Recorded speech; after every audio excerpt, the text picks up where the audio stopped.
and every day they are seriously thinking how to sustain tourism education in 3 different regions, as I said before, in developed countries, in underdeveloped countries, and in global world.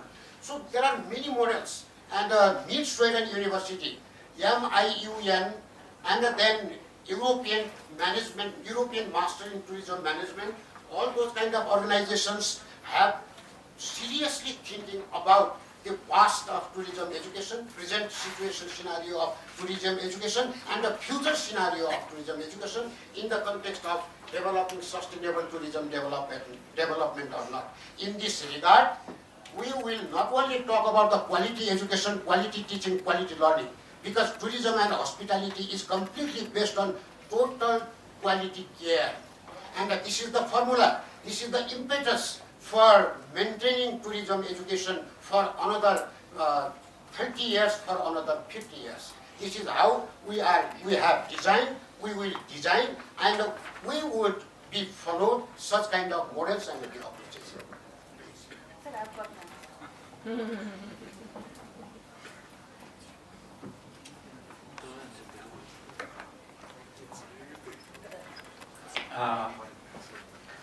I'd like to raise a missing issue here in this discussion.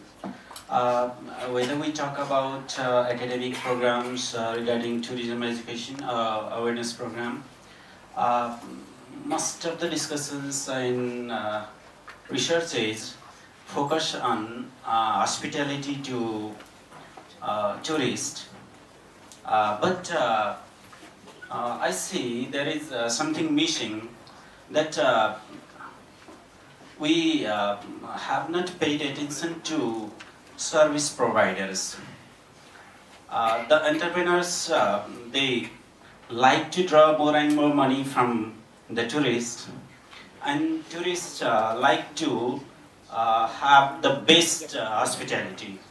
But should the tourist also be responsible to respect human dignity of the service providers, the employees, and our education, should it address this kind of issue or not?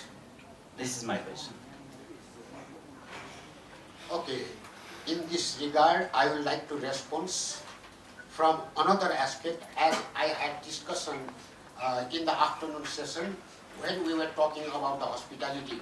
For the first time in the history of hospitality, Nepal is that country where Tribhuvan University is teaching high altitude hospitality to the students of mountaineering studies, because this is going to be very new, which we realized it is not only essential but also quintessential, because there will be guest and a guest, there will be host and a host after 18,000 feet high. Therefore, we need to introduce, we need to teach what kind of hospitality should we teach to our students on one aspect. On the other aspect, as I was asking the question, calculative guesting and the calculative hosting in terms of Holy Trinity will be always everywhere elsewhere in the field of hotel industry or hospitality industry, but we never gave emphasis, and the attention was not given by the experts, educationalists on hospitality in the social domain, hospitality in the private domain, and the hospitality in the commercial domain.